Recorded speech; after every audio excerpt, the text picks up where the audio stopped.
اور الحمدللہ ہم امید کرتے ہیں کہ ہم سبھی مومن ہیں اور ہم اللہ سبحانہ تعالیٰ کے پاس قیامت کے دن جائیں گے تو ہم فخر سے کہہ سکیں گے کہ یا رب العالمین ہم شیطان کے قابو میں نہیں آئے، تیرے رب کار سازی کرنے والا کافی ہے۔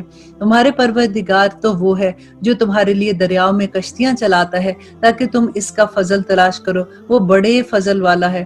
اور سمندروں میں مصیبت پہنچتے ہی جنہیں تم پکارتے ہو سب گم ہو جاتے ہیں، صرف وہی اللہ باقی رہ جاتا ہے۔ پھر جب وہ تمہیں خشکی کی طرف بھیجتا ہے تو پھر تم منہ پھیر لیتے ہو، انسان بڑا ناشکرا ہے۔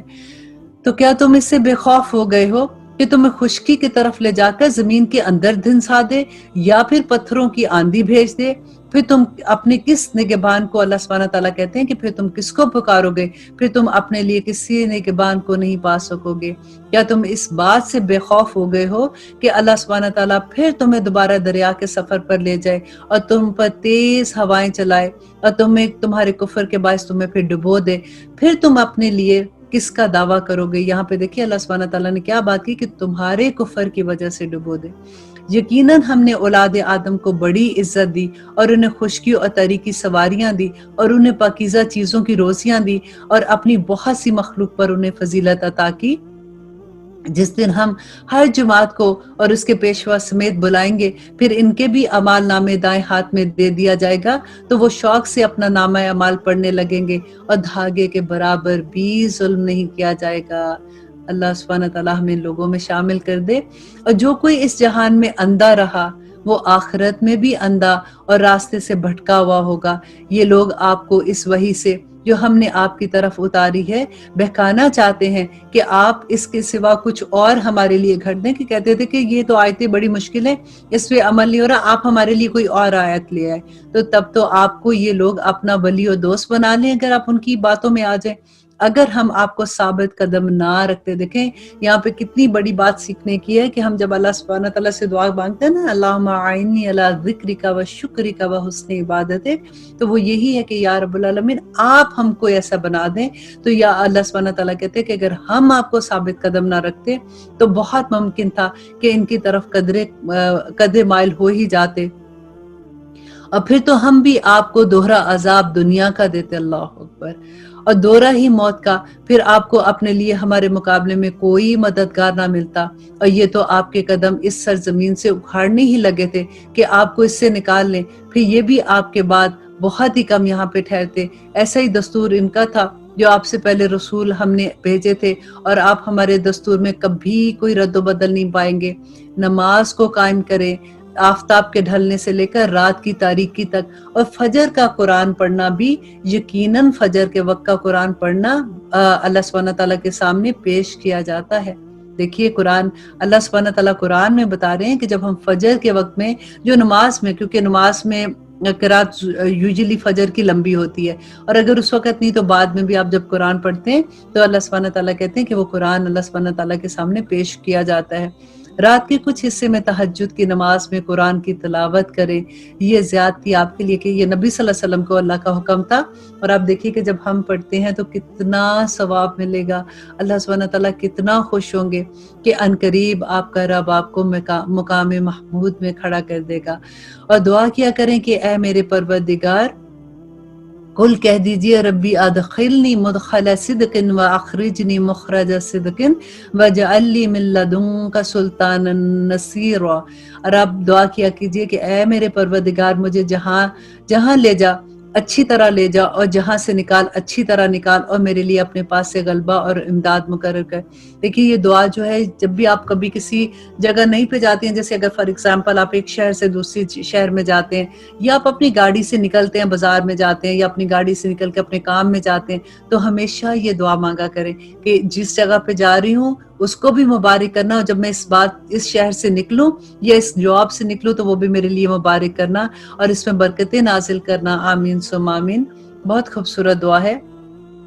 اور اس کے بعد اللہ سبحانہ تعالیٰ کہتے ہیں اور اعلان کر دے کہ حق آ چکا اور ناحق نابود ہو گیا، یقیناً باطل تھا بھی نابود ہونے والا۔ یہ قرآن جو ہم نازل کر رہے ہیں مومنوں کے لیے تو سراسر شفا اور رحمت ہے، دیکھیں مومنوں کے لیے ہے، ہاں ظالموں کو بجز نقصان کے اور کوئی زیادتی نہیں ہوتی ہے، اور انسان پر جب ہم اپنا انعام کرتے ہیں تو وہ منہ موڑ لیتا ہے اور کروٹ بدل دیتا ہے، اور جب اسے کوئی تکلیف پہنچتی ہے تو پھر مایوس ہو جاتا ہے۔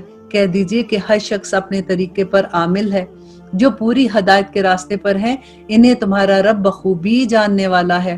اب پھر اللہ سبحانہ تعالیٰ کہتے ہیں اور یہ لوگ آپ سے روح کے بارے میں سوال کرتے ہیں، آپ جواب دے دیجئے کہ روح میرے رب کا حکم ہے، میرے رب کا امر ہے، اور تمہیں بہت کم علم ہے، اور اگر ہم چاہیں تو جو وحی آپ کی طرف ہم نے اتاری ہے سب ختم کر دیں، پھر آپ کو اس کے لیے ہمارے مقابلے میں کوئی مددگار نہ ملے گا، ہمارے مقابلے میں کوئی حمایتی میسر نہ آ سکے گا سوائے آپ کے رب کی رحمت کے، یقیناً آپ پر اس کا بڑا فضل ہے۔ کہہ دیجئے اے نبی کہ اگر تمام انسان اور کل جنات مل کر اس قرآن کی مثل لانا چاہیں تو ان سب سے اس کے مثل لانا ناممکن ہے، گو وہ آپس میں ایک دوسرے کے مددگار بھی بن جائے۔ ہم نے تو اس قرآن میں لوگوں کو سمجھانے کے لیے ہر طرح کی مثالیں بیان کر دی، مگر اکثر لوگ اس سے انکار کرنے سے باز نہیں آتے۔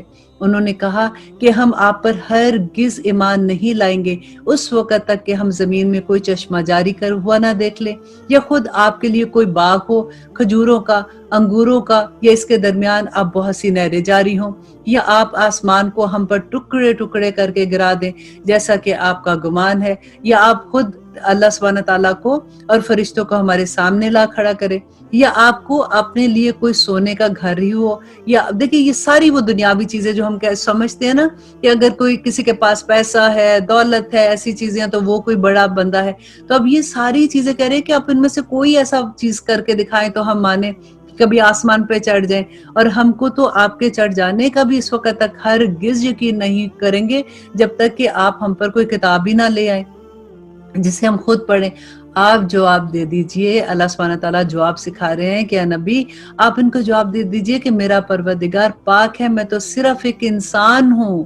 تو غور کیجئے نبی صلی اللہ علیہ وسلم کو اللہ سبحانہ تعالیٰ سکھا رہے ہیں کہ ان کو جواب دے دیجئے کہ میں ایک انسان ہوں جو رسول بنا کر بھیجا گیا ہوں، لوگوں کے پاس ہدایت پہنچ چکنے کے بعد ایمان کے رکنے والی صرف یہی چیزیں رہیں کہ انہوں نے کہا کہ کیا اللہ نے ایک انسان کو رسول بنا دیا، مینس کہ انہیں یہی یقین نہیں آتا کہ کوئی انسان رسول ہو سکتا ہے۔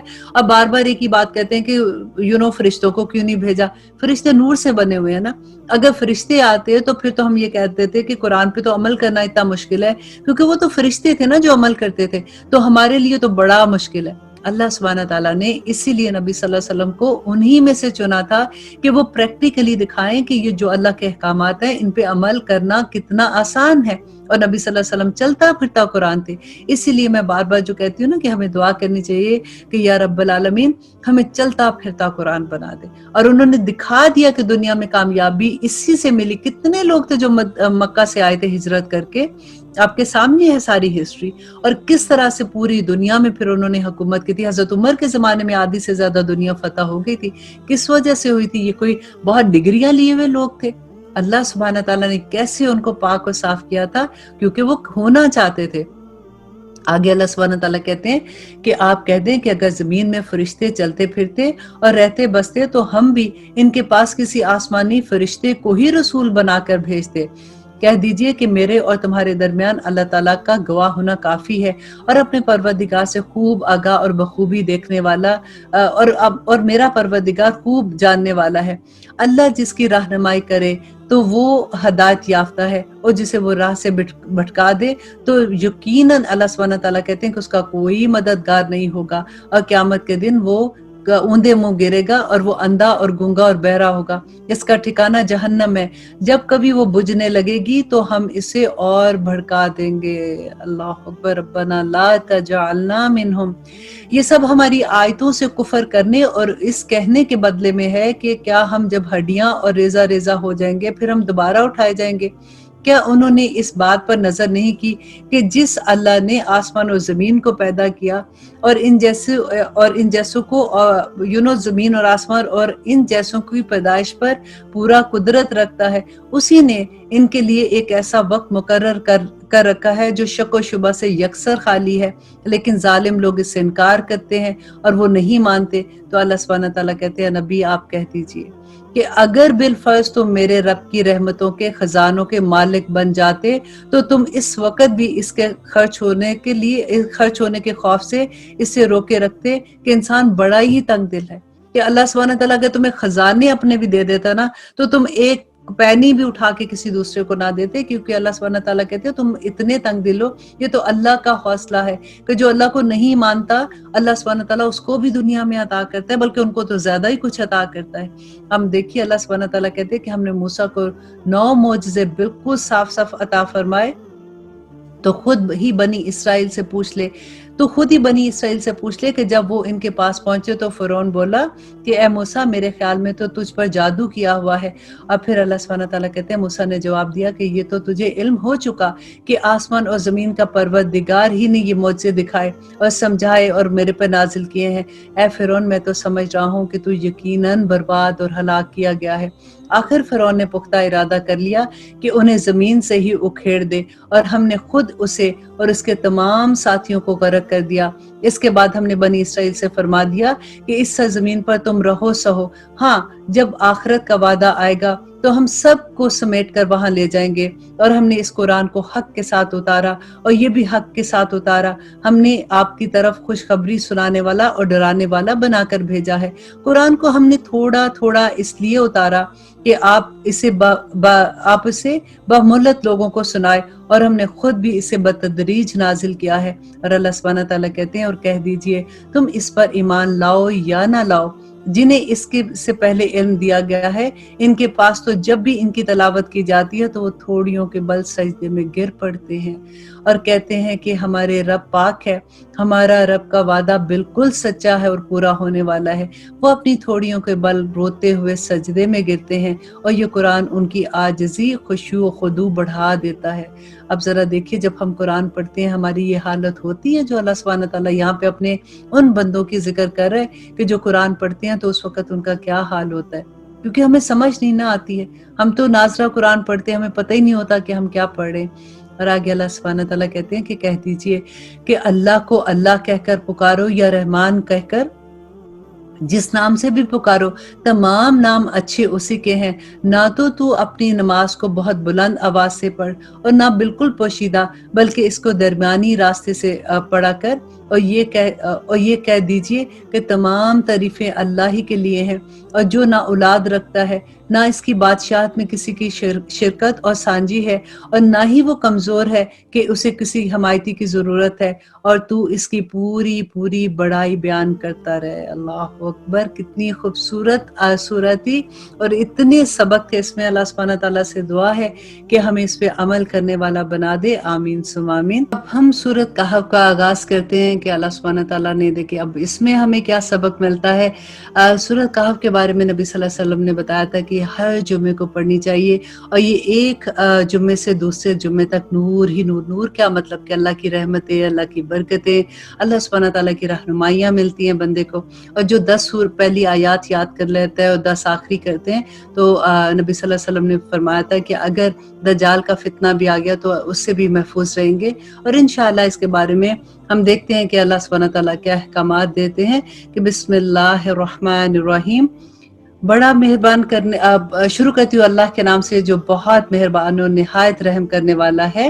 الحمدللہ الذی انزل علی عبدہ الکتاب ولم یجعل لہ عوجا، تمام تعریفیں اللہ کے لیے ہیں جس نے اپنے بندے پر یہ قرآن اتارا اور اس میں کوئی کسر باقی نہ رکھی۔ قیما لینذر بأسا شدیدا من لدنہ، اور بلکہ ہر طرح سے ٹھیک ٹھاک رکھا تاکہ اپنے پاس کی سخت سزا سے ہوشیار کر دے۔ اللہ سبحانہ تعالیٰ نے کس لیے نازل کیا؟ تاکہ وہ اللہ سبحانہ تعالیٰ کے پاس جو سخت ترین سزا ہے اس سے ہوشیار کر دے، اور ایمان لانے والے اور نیک عمل کرنے والوں کو خوشخبریاں سنا دے، اور ان کے لیے بہترین بدلہ ہے جس میں وہ ہمیشہ ہمیشہ رہیں گے۔ اور ان لوگوں کو بھی ڈرا دیجئے جو کہتے ہیں کہ اللہ سبحانہ تعالیٰ اولاد رکھتے ہیں، ما لہم بہ من علم ولا لآبائہم، اللہ سبحانہ تعالیٰ کہتے ہیں کہ در حقیقت نہ تو خود انہیں اس کا علم ہے اور نہ ہی ان کے باپ دادوں کو، یہ تہمت بڑی بری ہے جو یہ اپنے منہ سے نکالتے ہیں اور یہ نیرا جھوٹ بکتے ہیں۔ بس اگر یہ لوگ اس بات پر ایمان نہ لائے تو کیا آپ ان کے پیچھے اپنے آپ کو ہلاک کر ڈالیں گے؟ اور اللہ سبحانہ تعالیٰ کہتے ہیں کہ روئے زمین پر جو کچھ ہے ہم نے اسے زمین کی رونق کا باعث بنایا ہے، اور ہم انہیں آزمائے تاکہ ہم انہیں آزمائے کہ ان میں سے کون نیک عمل کرتا ہے۔ دیکھیں یہ آیت آپ انڈر لائن کیجئے اور اس کو سمجھے کہ دنیا میں اللہ سبحانہ تعالیٰ کہتے ہیں دیکھیں ہم بڑے بڑے گھر بناتے ہیں، اس میں ہم آباد رہتے ہیں، ہم دنیا میں کھیتی باڑی آپ دیکھیے کتنے خوبصورت پھول ہیں، اللہ سبحانہ تعالیٰ نے زمین و آسمان بنائے، ستارے بنائے، اور سارا کچھ جو بھی اللہ نے بنایا اتنی خوبصورت دنیا بنائی، کیوں؟ تاکہ وہ آزمائے کہ کہیں ہم اس دنیا میں تو کھو نہیں جاتے، کہیں ہم اپنے گھروں کو ہی بنانے میں، اس کو سجانے میں اپنی زندگیاں تو نہیں ضائع کر لیتے۔ تو آگے اللہ سبحانہ تعالیٰ کہتی کیونکہ وہ دیکھے کہ کون نیک عمل کرتا ہے، اس پر جو کچھ ہے ہم اسے ایک ہموار صاف زمین میں بدل ڈالیں گے کہ قیامت کے دن یہ ساری زمین جو ہے وہ بالکل چٹھیل میدان کی طرح ہو جائے گی۔ کیا تو اپنے خیال میں غار اور قطبے والوں کو ہماری نشانیوں میں سے کوئی بہت عجیب نشانی سمجھتا ہے؟ اب یہاں پہ ایک قصہ بیان ہو رہا ہے جو کسی شہر میں کچھ بچے رہتے تھے، ینگ بچے تھے، جنہوں نے اللہ سبحانہ تعالیٰ کی خاطر، توحید کی خاطر وہاں سے اپنے آپ کو بچا کے، اپنے ایمان کو بچا کے غار میں جا کے چھپ گئے تھے تاکہ ان کے ایمان کو لوگ اگر اس کو پکڑیں گے ان کے ساتھ زیادتی کریں گے، جیسے مکہ میں ہوا تھا کہ شروع میں لوگوں کو کیسے سخت سزا دی جاتی تھی۔ تو انہی بچوں کا یہاں پہ قصہ ہے جو ینگ بچے تھے کہ ان چند نوجوانوں نے جب غار میں پناہ لی تو دعا کی کہ اے ہمارے پروردگار، ربنا آتنا من لدنک رحمہ وحیّ لنا من امرنا رشدا، کہ اے ہمارے پروردگار ہمیں اپنے پاس سے رحمت عطا فرما اور ہمارے کام میں ہمارے لیے راہیابی اور آسانی پیدا کر دے۔ اور اللہ سبحانہ تعالیٰ کہتے ہیں بس ہم نے ان کے کانوں پر گنتی کے کئی سال تک اسی طرح سے غار میں ان پر پردے ڈال دیے، پھر ہم نے انہیں اٹھا کھڑا کیا کہ کیا ہم یہ معلوم کر لیں کہ ان دونوں گروہوں میں سے اس انتہائی مدت کو جو انہوں نے گزاری ہے کس کو زیادہ یاد ہے۔ ہم ان کو صحیح واقعہ تیرے سامنے بیان کرتے ہیں، یہ چند نوجوان اپنے رب پر ایمان لائے تھے اور ہم نے ان کو ہدایت میں ترقی دی تھی، ہم نے ان کے دل مضبوط کر دیے تھے، جبکہ یہ اٹھ کھڑے ہوئے اور کہنے لگے کہ ہمارا پروردگار تو وہی ہے جو آسمان کا پروردگار ہے۔ دیکھیں اپنی سوسائٹی میں یہ جو چند لوگ ایمان لائے تھے وہاں پہ انہوں نے ان کے سامنے اظہار بھی کر دیا کہ نہیں، ہم تو بس اللہ سبحانہ تعالیٰ پر ایمان لاتے ہیں، ناممکن ہے کہ ہم اس کے سوا کسی اور کو معبود بنائے، اگر ایسا کیا تو ہم تو نہایت غلط بات کہیں گے۔ یہ ہے ہماری قوم جس نے اس کے سوا اور معبود بنا لیے، ان کے خدائی کی یہ کوئی صاف دلیل کیوں نہیں پیش کرتے جو اللہ پر جھوٹ باندھتے ہیں؟ جب تم ان سے اور اللہ کے سوا اور ان کے معبودوں سے کنارہ کش ہو گئے تو اب تم کسی غار میں جا بیٹھو۔ اب یہاں پہ ان کی بات ہو رہی ہے کہ وہ جو ینگ بچے تھے کہ جب اللہ سبحانہ تعالیٰ کہتے ہیں کہ جب کہ تم ان سے اور اللہ کے سوا ان کے جو بھی معبود تھے ان سے کنارہ کش ہو گئے تو اللہ نے حکم دیا کہ اب کسی غار میں جا بیٹھو، تمہارا رب تم پر اپنی رحمت پھیلا دے گا اور تمہارے لیے تمام کاموں میں سہولت کر دے گا۔ آپ دیکھیں گے کہ آفتاب بوقت طلوع ان کے غار سے دائیں جانب کو جھک جاتا ہے اور بوقت غرور ان کے بائیں جانب کترا جاتا ہے، اور وہ اس غار کی کشادہ جگہ میں ہے۔